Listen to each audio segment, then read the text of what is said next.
Hello everyone and welcome back to the channel. Thank you for watching. Thank you for being here. This week we're only going to talk about a few movies that I watched over the past maybe more than 1 week, 1.5, 2 weeks, whatever. I will also talk about one season of TV. And for the main sort of section of this video, I wanted to revisit a movie that I brought up last week that I think deserves a little bit more of my attention. But before any of that, I want to just make a note that my release schedule is just all over the place. At first, I had plans to release videos every week on Saturday, but that plan is obviously out the window. It's finals week in grad school, and things have been pretty crazy schedule-wise, so I'm sorry about that. But hopefully by like mid-December, Saturday should become the regular day. We'll see. I'll try my best. But yeah, let's jump into the movies for this week. Okay, so first things first, let's talk about Charlie's Angels 2019, directed by Elizabeth Banks. I'm not sure if this is still showing anywhere in cinemas right now. If it is, I feel like the only real reason to watch it is the cast. They're clearly having so much fun playing these roles. Everybody needs to apologize to Kristen Stewart for Twilight because she is so charismatic and so much fun in this movie. Naomi Scott, who was the best thing about Aladdin, is really fun as well in this movie. I think she really holds her own. But the one person I was truly impressed by was Ella Balinska, who really fits this sort of action role, and I can't wait to see her action career take off because I think she's perfect for it. However, unfortunately, the rest of the movie where these women find themselves in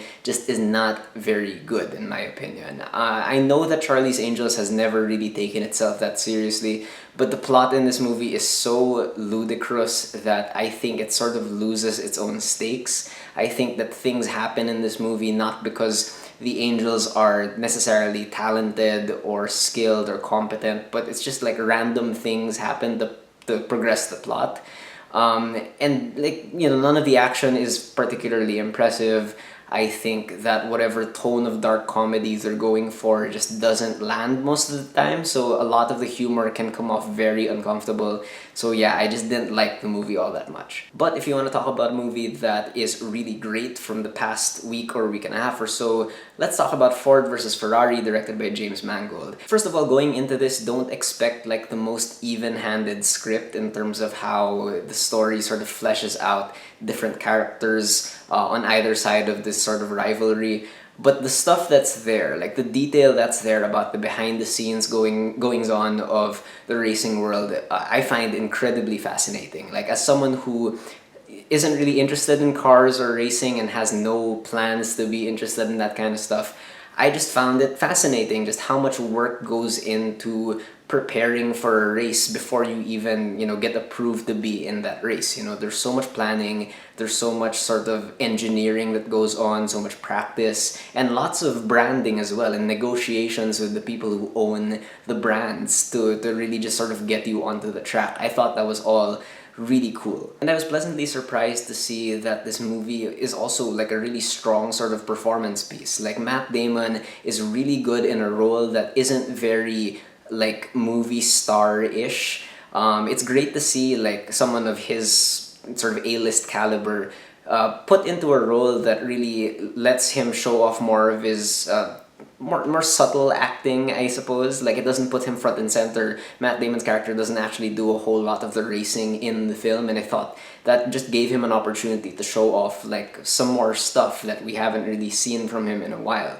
But the person I was really impressed by in this movie was Christian Bale. Christian Bale in the past few years has built up this reputation for really destroying his body in order to play a role. Here he's just Christian Bale, and he's really terrific. Like, this is the best we've seen him in a while, because he plays this really hot-headed racer who has this almost superhuman bond with the car that he's in, and you feel like every single bump, you feel every single turn, and you know exactly what's driving this character. I thought he was terrific in it. But of course, the main star of this movie is the director, James Mangold. Like I said, all the build-up to the race at the end of the movie is just incredibly fascinating to me. He finds a way to make that stuff feel like it has momentum, and then when he actually brings us to the race, which in this movie is this insane like 24-hour race marathon thing that I didn't even know existed. When he brings us there, like the movie just completely surges forward in terms of quality as well. The sound design is incredible. Just the way he directs these super fast cars just has you literally on the edge of your seat. It's so much more exciting than I thought it would be. And just what he does that's so interesting is that with every lap in this 24-hour race, you begin to understand like what's different about each lap. You really sort of bring in onto the track like all the drama that's happening off the track. It's just a really tight movie that understands how to progress character through lots of racing, and that's something that again I'm not completely interested in, and this movie made me invested. Now let's talk about a movie that came out just last week, and that is Frozen 2, directed by Chris Buck and Jennifer Lee. This is a movie that I'm really glad a lot of people are enjoying, because I did not expect people to enjoy it, because it's very different. It's very unlike your typical Disney sequel. However, from my end, I was a little disappointed. It definitely wasn't what I was bargaining for, but even then, I feel like whatever it was trying to do, it didn't do it as well as I was hoping it would. But before we get into like criticisms, first of all, like you can tell that everyone involved is really committed to sort of trying to tell a more mature story. You can hear it in the performances from Kristen Bell, Idina Menzel, and especially, surprisingly, Josh Gad. Like, they're all really clearly bringing these characters to more mature stages of development.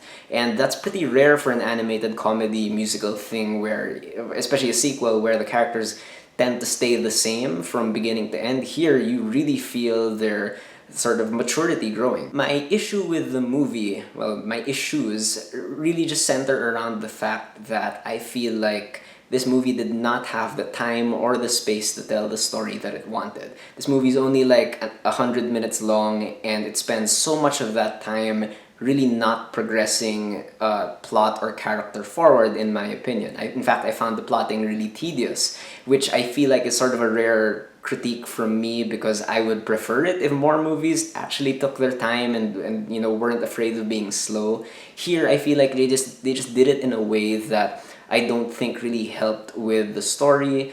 And by the end of the movie, no spoilers, when certain things are revealed, when certain changes are made, they just feel underwhelming. Especially the main sort of point of the film, like when it's sort of revealed, they just kind of brush it off eventually by the end. And I feel like something that big that this movie is trying to treat, you know, as a mature sort of theme, you know, they don't give it the attention it deserves, especially in sort of a day and age when that kind of stuff might be a little more sensitive, or it might be a little more, you know, worth exploring. They just don't really explore it. But hey, I understand why people like it. I think that at the very least, it's unbelievably pretty to look at. Like, the environments and the particle effects are practically photoreal at this point. But unlike The Lion King, which came out earlier this year, this movie isn't just pretty because it looks real. Like, it has an actual aesthetic that it sticks to. Everything in terms of the virtual production design and the costumes, especially the costumes,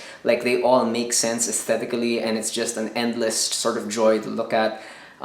Just because I was disappointed in Frozen 2 doesn't mean I'm writing off the possibility of Frozen 3 or a TV show. Like, I love the world of Arendelle, and I wish they would keep exploring it. So yeah. Next up, for the season of TV that I got to check out this past week, let's talk about The Crown Season 3 on Netflix. I feel like all of Netflix's, or most of Netflix's production budget goes into The Crown, because it just looks so good. And it's not just the production design. I feel like ever since Season 1, The Crown has really known, it really knows how to use cinematography in a show. Like, it's not good just because it looks pretty. It really knows how to tell a story through shot choices, through the way it sort of positions characters within a frame, where it places its focus. It's really great cinematography that's worth studying, in my opinion. And while I will say that Season 3 of The Crown is my least favorite season so far, just, you know, by a hair, I think Season 2 is still the best, easily.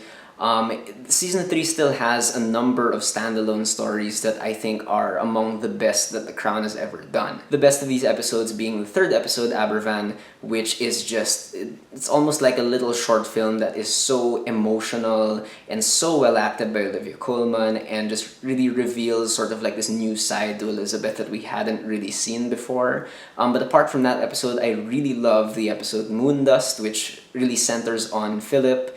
A lot of people don't like that episode and they think it's kind of boring. I think it's great because it does like what's hardest about The Crown, which is to make Philip sympathetic, because he's not really a likable character.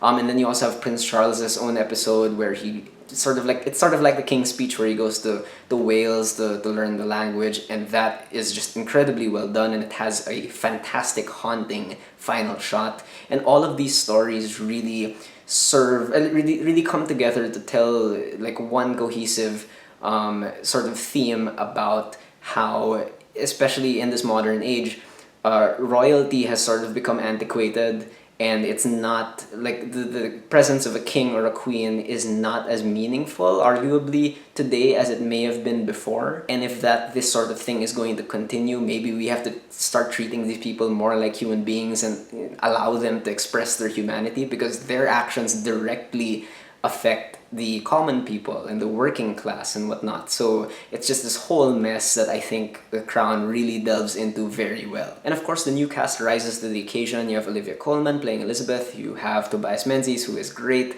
playing Prince Philip. You have Helena Bonham Carter playing Princess Margaret. But when I think about it, I feel like my favorite new cast member is Josh O'Connor, who plays Prince Charles, just because I feel like he brings something to the show that we hadn't really seen before in the first two seasons. He's just completely rebellious to his parents and this very idea of monarchy, and I think that's great. So yeah, check it out on Netflix if you haven't yet, even if you don't normally like period dramas about kings and queens like me at the beginning. I think you'll still enjoy it. And finally, let's revisit Knives Out a little bit, which I talked a little bit about last week. It's finally getting its wide release today by the time this video comes out, hopefully. Please do check it out. It's one of my favorite movies of the year. It's one of my favorite movie-going experiences in the last God knows how many years. Just to recap very quickly what I mentioned in the last video, I think that Rian Johnson pulls off one of the best directing jobs of the year in this movie. He just does so much, and like all of it practically lands. The editing is pristine. It never ever slows down. It's almost breathless. And I think it's just a great piece of writing that depends on a lot of genre conventions, but it also finds new ways to use those tropes to result in something that's really meaningful, really urgent. Something I didn't mention in the last video was the cast. Every single cast member here is so good, and everyone gets at least one moment to really show off their acting chops, or they just get like a really hilarious laugh out loud moment. Daniel Craig has a ridiculous accent here, and if you're worried about that accent in the trailer, it's even thicker in the actual movie. But trust me, it works because his character is so ridiculous. Chris Evans is the one I think most people are looking forward to seeing in this movie, and he plays a dick so much better than I expected, so he's very good in it.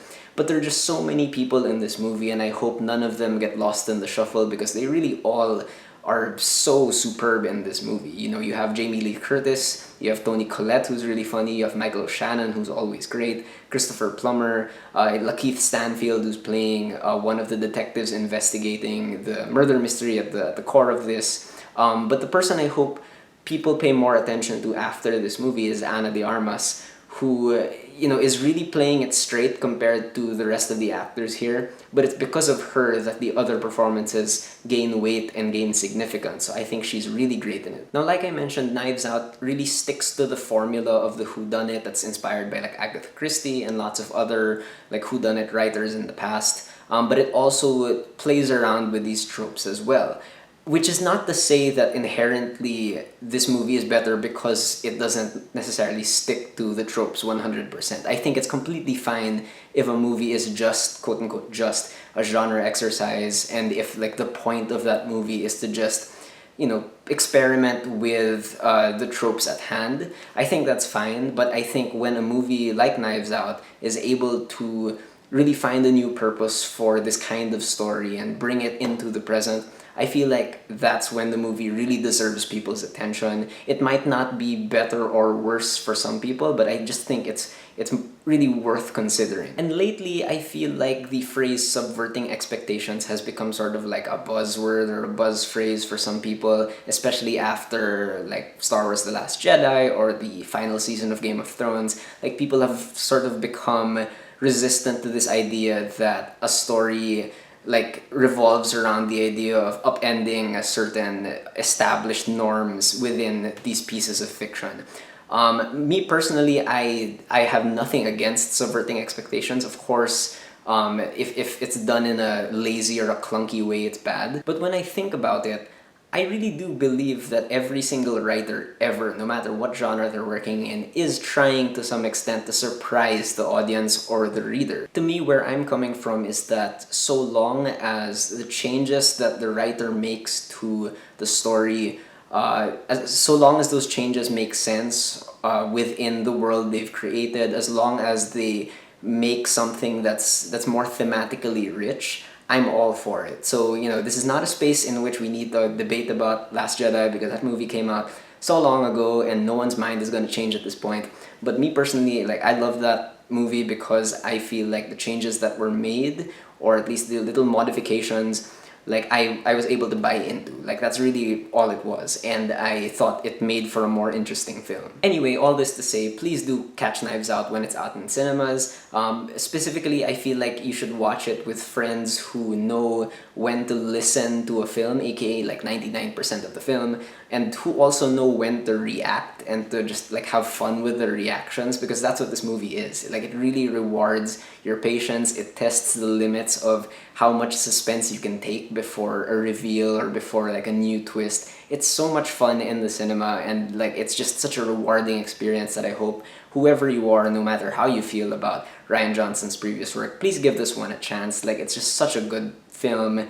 Yeah, one of my favorites of the year. Please do check it out. Alright, so that does it for this week. Please let me know what you guys thought about Knives Out or any of the other movies or TV shows that I mentioned in this video. Yeah, so thank you for being here, thank you for watching, and please do leave me a comment and let's have a conversation.